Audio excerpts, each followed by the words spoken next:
तो स्वागत है आप सभी का एक और न्यू वीडियो पर। आज की वीडियो में बात करेंगे अपन ग्रेस मार्क्स के बारे में कि ग्रेस मार्क्स होते क्या हैं, किन बच्चों को दिए जाते हैं, कितने सब्जेक्ट में दिए जाते हैं और सबसे मेन बात मैक्सिमम कितने मार्क्स आपको ग्रेस में दिए जा सकते हैं बोर्ड की तरफ से। और अगर आप भी ग्रेस मार्क्स और बोनस मार्क्स को सेम समझते हो तो रुको जरा, सबर करो।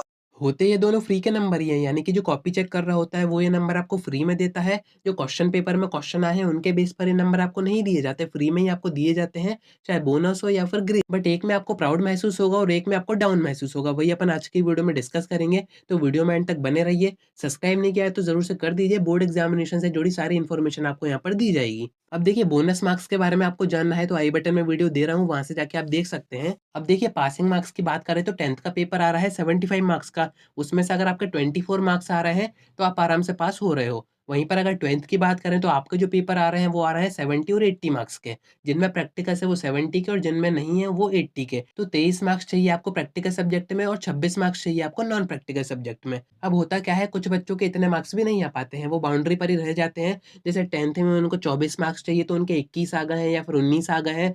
12th में अगर आपको 26 चाहिए तो उसमें भी आपके 21 या 25 मार्क्स आ गए हैं, यानी कि एक एक दो दो मार्क्स आपके कम रह जाते हैं पासिंग मार्क्स में।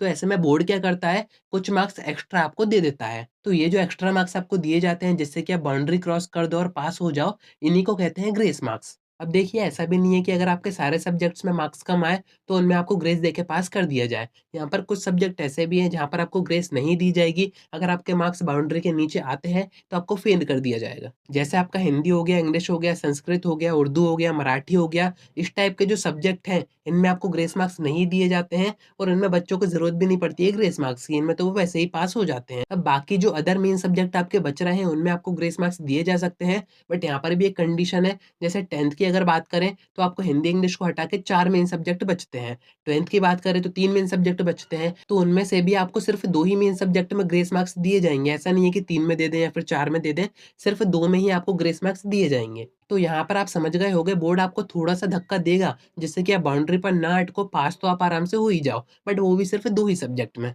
अब देखिए मैं आपको बता देता हूँ कि कितने मार्क्स आपको ग्रेस में दिए जाते हैं। अगर आप 10th में हैं तो मैक्सिमम 6 मार्क्स आपको ग्रेस में दिए जा सकते हैं। अगर 6 नंबर कम पड़ रहे हैं आपके पासिंग मार्क्स में तो वो आपको 6 नंबर दे के पास कर देगा। 12th की बात करें तो मैक्सिमम 5 मार्क्स आपको दिए जाते हैं। 5 मार्क्स अगर कम पड़ रहे हैं तो वही सेम 5 मार्क्स आपको दे के आगे पास कर देगा। बट अगर इनसे ज़्यादा नंबर आपके कम हैं, बाउंड्री से बहुत ही ज़्यादा कम है, जैसे आपके 24 में से 15 नंबर भी आ रहे हैं, तो आपको यहाँ पर पास नहीं किया जाएगा। फिर उन सब्जेक्ट में आएगी आपकी सप्लीमेंट्री। अब इसके ऊपर मैं आपको नेक्स्ट वीडियो में बता दूँगा कि कितने मैक्सिमम सब्जेक्ट में आपकी सप्लीमेंट्री आ सकती है। उससे ज़्यादा आएगी तो आपको फेल कर दिया जाएगा, आपको ईयर रिपीट करना पड़ेगा। अब ऐसा मानिए आप बाउंड्री पर थे, ग्रेस मार्क्स आपको दे के पास कर दिया, बट आप कैसे पता करोगे कि आपको ग्रेस मार्क्स दिए गए हैं या फिर नहीं दिए गए हैं? तो इसका भी एक इफ़ेक्ट होता है आपकी मार्कशीट के ऊपर। मार्कशीट में जिस भी सब्जेक्ट में आपको ग्रेस मार्क्स दिए जाएँगे, उसके सामने एक जो रिमार्क्स का ऑप्शन होता है, उसमें दिया रहता है कि इस सब्जेक्ट में इस बच्चे को ग्रेस मार्क्स दिए गए हैं। तो कोशिश यही कीजिएगा कि ग्रेस की ज़रूरत आपको ना पड़े। वहीं अगर बात करें बोनस मार्क्स की,